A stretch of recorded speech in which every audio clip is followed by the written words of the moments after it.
Good morning.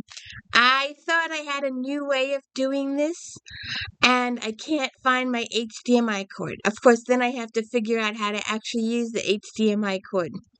But anyways, welcome to the D. Louise book series. I'm Christina K-S-T-I-N-A. This is where I read books, talk about books, no special effects, no theme music. And every single Friday we do a Star Trek Next Generation recaps or Star Trek Voyager recaps. And we are doing the second. This is one of the ones that I do not care for. If I was doing my own private binge, I would probably skip it. Some of this started in the last episode with the Paris stuff.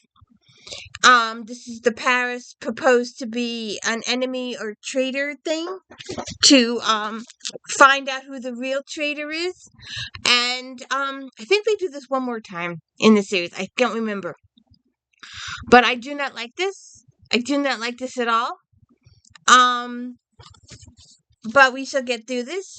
Unlike the two episodes much further down the line, we will skip completely the two Nazi episodes. We would just skip those completely. But anyways, we are doing, and I said before that, this will be the last time they're out of order. Well, I was wrong. Come to this disc, they're out of order again. Today we are doing investigations. If you haven't seen these other three videos, please go check them out. So this is investigations. And we start out with Nelix, your morale officer, giving his little speech. This is Nelix. Good day, Voyager, and welcome to a briefing with Nelix. It's a catchy title, isn't it? I'll be coming to you each and every day with news of general interest, interviews with our fascinating crew members, musical performances, recommendations for new holodeck programs, and of course, previews of upcoming meals. And he goes on for a while. So then Nelix talks to the doctor about giving helpful hints for healthy living. And he wants it to be a segment on the show. And the doctor says, I'm a doctor, not a performer. And he tries to talk the doctor into it. So then Nelix approaches Harry Kim and asks him what he thought of the show. And Harry Kim says he doesn't like all the frosting. And Nelix is like, huh? What do you mean all the frosting?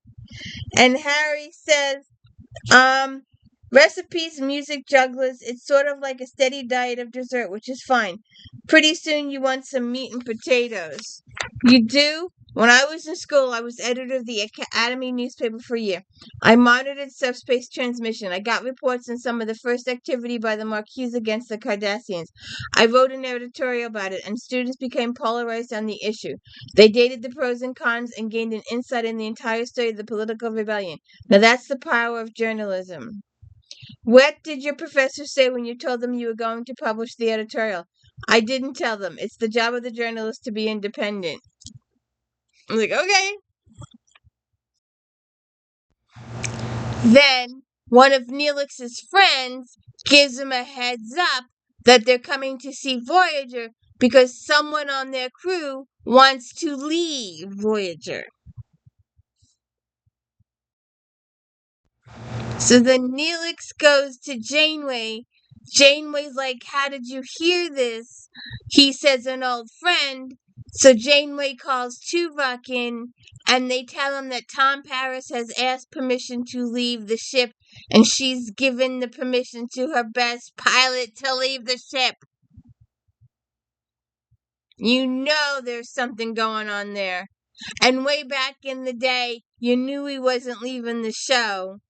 Although gossipy stuff wasn't as good then as it is now, or as bad now as it was then. There was a conversation on one of the shows I watch. A very brief conversation. Two people talking about their new dog. They'd gotten a new pet, a new baby dog. One of those spam bait click peeps went off saying the character had a child out of wedlock. and the world bought it. The two characters on the show were talking about a new puppy the character got on the show, and they've been showing the puppy on the show. The character in question has not had a love interest in a while,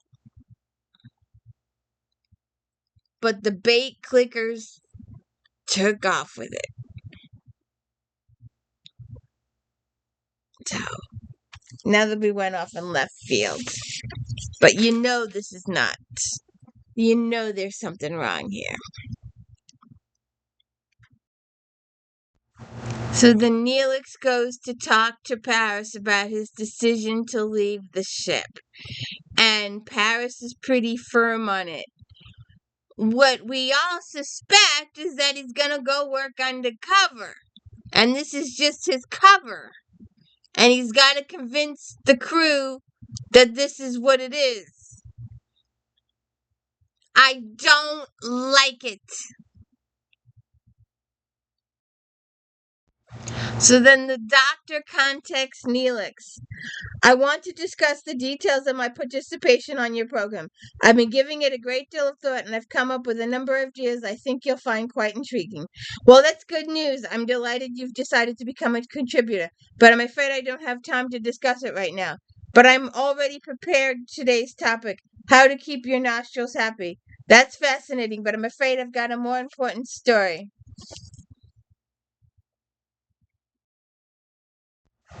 So then Nelix gives his program for the day. I want to tell you about a friend of mine. I first met this man almost a year ago, and tell you the truth, I didn't like him much.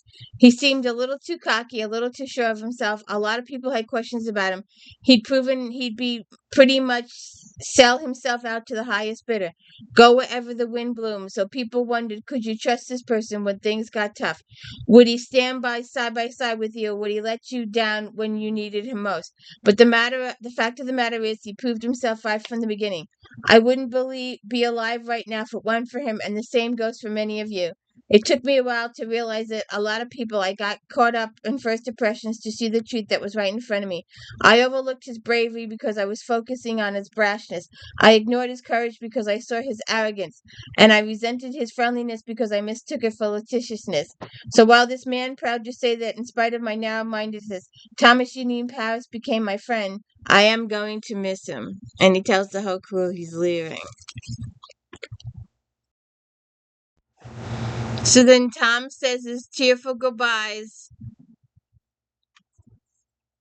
in the transporter room. Then there's a discussion in the briefing room. Lieutenant Operations has detected a minute increase in the engine core temperature. Are you aware of it? Yes, Captain, B'Elanna says. There's a slight imbalance in the magnetic constrictors. It's causing the plasma stream to overheat. I have a team working on it. And then she talks to Mr. Nelix that she's pleased with his program. And Chakotay says, have you decided who's going to replace Paris? I have several people in mind. Baytard is one, Hamilton. And then Kim says, Captain, do you think, it's possible Tom might change his mind and come back? And then Janeway says to him, Lieutenant Paris made his decision with no indication that he had any doubts about it, or that he might change his mind in the near future. We have to accept it and move on. And she's just going on. And Janeway's oblivience to the whole thing is a huge clue that it's just a tactic. She would be more concerned. She would try to keep him. She would say more. But she's keeping it all business professional because he's going undercover.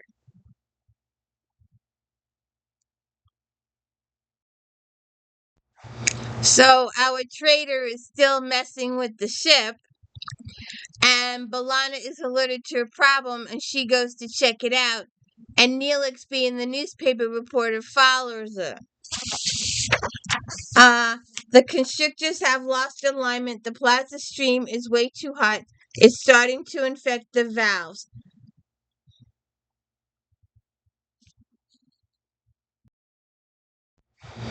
They try to fix the valves, and things go 6 ways to Sunday, and some people get hurt. It would be helpful if you could actually see these dramatic actors. So they are treating the patients in sick bay that got hurt in the accident. So then they're on the bridge, and Janeway says the plasma burst irradiated the engine nacelles. The inner layer of the warp coils was burned away, which means the warp engines are useless unless we can rebuild them, B'Elanna says. They're made from a substance known as vertitum coronide. Do you know where we can find a source? Nelix says vertitum coronide, if I'm not mistaken, that's a densified composite material. B'Elanna says that's right. Do you know any nearby sources? Nelix says, there's a yellow dwarf system called Hemic with an M-class planet quite rich in minerals. Mining rights belong to the Consortium of Non-Aggressive People. I'm sure we could make arrangements to purchase some. Good work, Nelix, Janeway says. Kim says, message coming in from the Talaxian convoy.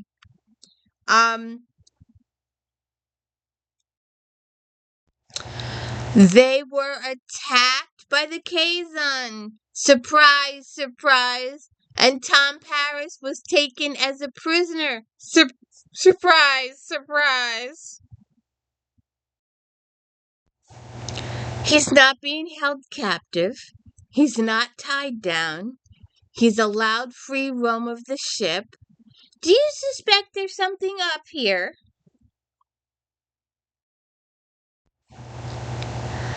Seska reveals she's with child and says Chakotay is the father. So after Seska leaves, and they didn't frisk him or search him, he's not locked up. He's roaming the ship. He has access to all their stuff, and he's not being watched or anything. So then he goes over to the terminal and starts downloading information, and no one's watching him. Then we get a captain's log update. 49485.2. In spite of the fact that Tom Paris has been abducted by the Kazon, we must continue course for the Hemic system. So then Nelix and Cass talk about the fact that Paris was abducted very quickly once he left Voyager. It doesn't seem right. Someone had to have known something for Tom to be abducted that quickly.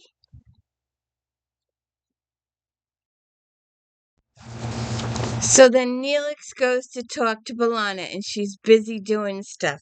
And he wants to see the subspace communication logs. Why would you interested in the logs? Well, just part of my news program. Well, I can get you into them, but you're on your own. I'm trying to bring the magnetic constrictors into alignment. I understand. Just get me into the system. And she goes, how far do you want to go back? He goes, a couple of months. And he starts searching. So B'Elanna gives out instructions to her crew people, and she leaves. And our traitor watches Nelix. See? He watching Nelix. And Nelix sees something. That gap, as if some of the log entries have been deleted. Well, that's just a data fragmentation. I beg your pardon? Well, it probably happened when the plasma overloaded. The little glitches like this will be popping up for weeks, I'd imagine. And he finds a pattern. Jonas decides to deal with Nelix. He's getting too close to the situation when the doctor contacts Nelix and interrupts the whole situation.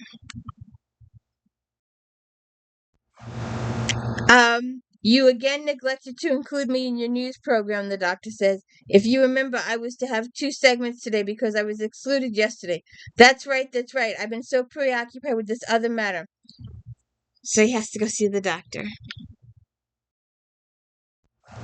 So then Nelix brings his concerns about the log to Tuvok. And Tuvok tells him that this is a matter of ship security. I must ask you to withdraw and let me handle it according to Starfleet protocols. As a journalist, I have an ethical obligation to keep digging for the facts in this case, and I have the higher obligation to keep you from putting yourself and others at risk. You will drop this matter." And Nelix is like, "All right." So the Nelix has decided higher obligations. Ha! I'll show him higher obligations. Ha! He'll have an Ascarian egg on his face when I get to the heart of this. It's the job of a journalist to be independent. When has he had time to read up on journalists in the United States? Then Neelix goes to Balana. "I'm a little busy, Neelix. What do you need?" "I was wondering if it's possible to look underneath a log that seems to be erased to see if there's anything left on it. Mr. Hogan, could you please help Miss Neelix out for a minute? You want to recover deleted logs?" "Yes." "Well, let me try." So then he needs our traders in the background watching, and these two are looking through the logs. And he says they've been erased, and the computer can run a modulation analysis of the file, but security authorization is required. And he does the security thing, and he cannot recover the logs because these messages were sent without using any of the antenna arrays. How can someone do that? By sending the transmission through the ship's power grid. The messages were encoded. The wasted energy from the propulsion system, which is almost indistinguishable from galactic background noise. Ingenious. Would there be a way to determine who sent the messages? I'm looking for a signal correlation traces. They'd indicate a comm link linked to the EPS conduits. Maybe give us a location. I don't know if I can. There's one. The source of the comm link is on Deck 4, Section 3. Sorry, I can't be more specific than that. And then Jonas breaks them up, says he needs help with something. So then Neelix goes to Tom Paris's room and finds the missing files. So the Nelix starts to broadcast this information to the entire crew that messages were sent from Tom's quarters for weeks. And Janeway and Tuvok see that and cut him off and send security to bring Nelix to them. I hate when they do a room. You can't see the room. You can't see everybody in the room. But Janeway's there, and Chakotay's there, and Tuvok's there, and Nelix is there. And Tuvok says, "When I looked for signal correlation traces, there were none. That means someone placed them in the system after Tuvok looked into it." "What initial investigation, Captain? What's going on?" "What I'm about to tell you will come as a surprise to you, Commander. There has been a spy aboard Voyager, but it isn't Tom Paris." Neil looks like it's not. "No, Lieutenant Paris is in fact part of our plan." "Plan?" "Some weeks ago, Tuvok discovered evidence of covert transmissions leaving Voyager through the EPS system. We realized there was someone in the ship communicating with the Kazon Nistrum. However, we were unable to ascertain who that person was. We needed a way to flesh out the spy, and we had exhausted all conventional means. That's when we thought of using Tom, finding a way to get him on the Kazon ship." And Chakotay's like, "What? And you didn't tell me? I'm your first officer. You're supposed to tell your first officer." Where is it? And the reason I wasn't let on this plan, I was the one who recommended Captain Janeway that you not be told. I suspected that the spy was Marquise and felt it was wrong to put you in a position of setting a trap for someone who once served under you. In other words, you don't trust me, Chakotay says. "Commander, the simple fact is we needed a good performance. I'm afraid we used you to help Tom provide it. And you did a damn good job. Now it seems Mr. Neelix's investigation has made someone nervous. Nervous enough to put a trail in the computer system for him to follow." "Could it be Hogan?"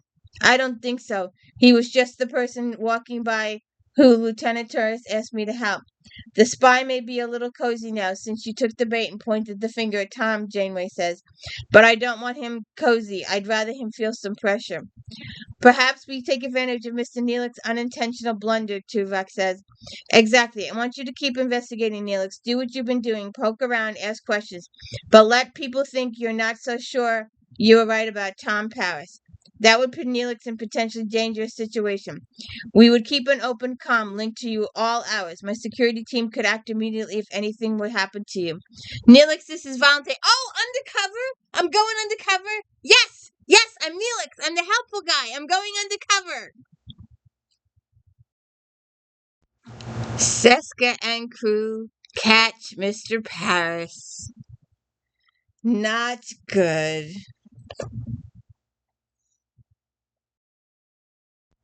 A fight ensues. He gets one of their guns. That's a gun. And he escapes. So then Neelix goes to talk to Jonas. I was wondering if you could help me. I'm a little busy. What do you need? The signal correlation traces that implicated Tom Paris. They were added to the file after the fact. You're kidding. So I was trying to figure out how that could happen and who might have done it. This couldn't be a worse time, Neelix. We're getting ready for rebuilding the warp coils. Do you mind if I use the diagnostic terminal over there, Neelix says? Go ahead. Just don't tap into any engineering programs. I'll be careful. And then Taurus contacts them. She needs help where she is on the ship. So there's a lot of back and forth here. And it's just, I hate when they do, you say a line, then you say a line, then you say a line, then you say a line, then you say a line. It just drives me crazy. So Tom is escaping. The Kazon are after him. Janeway's trying to rescue him. But Jonas is pretending that he can't do it. Neelix is watching him. Neelix catches him. The fact that he's just pretending to try and get Tom. In Paris, Janeway tells Paris that they're having trouble with the transporter thing. She doesn't know that the guy is faking it. And Paris tells her that the spy is Jonas. Neelix catches him trying to arm the weapons, not even trying to do the transporter thing. There's a little fight. Neelix is knocked down, but he does get up, and Jonas runs. Where's he going to run? He's on a starship. And Paris is beamed aboard. And the Kazon ship goes after them. So then they've discovered that they've lost weapons, and it looks like the phaser array have been disabled from engineering. Janeway says, evasive maneuvers, Ensign Kim, get those weapons back online. And Neelix goes after Jonas, and Jonas gets transported to the Kazon ship. Then Neelix goes after Jonas again, and they have another fight. They're still fighting, but then he gets beamed off the ship. So Paris confesses all to Nelix that the whole thing was an act, the whole thing was a setup, the whole thing was planned. Janeway knew everything. It was a strategic thing. And that is the end of the episode.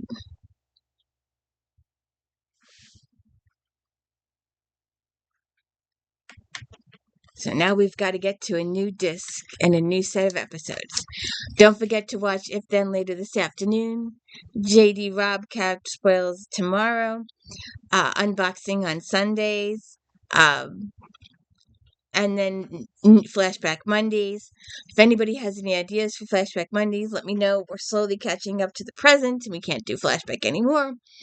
And my daily book reviews. Have a good one.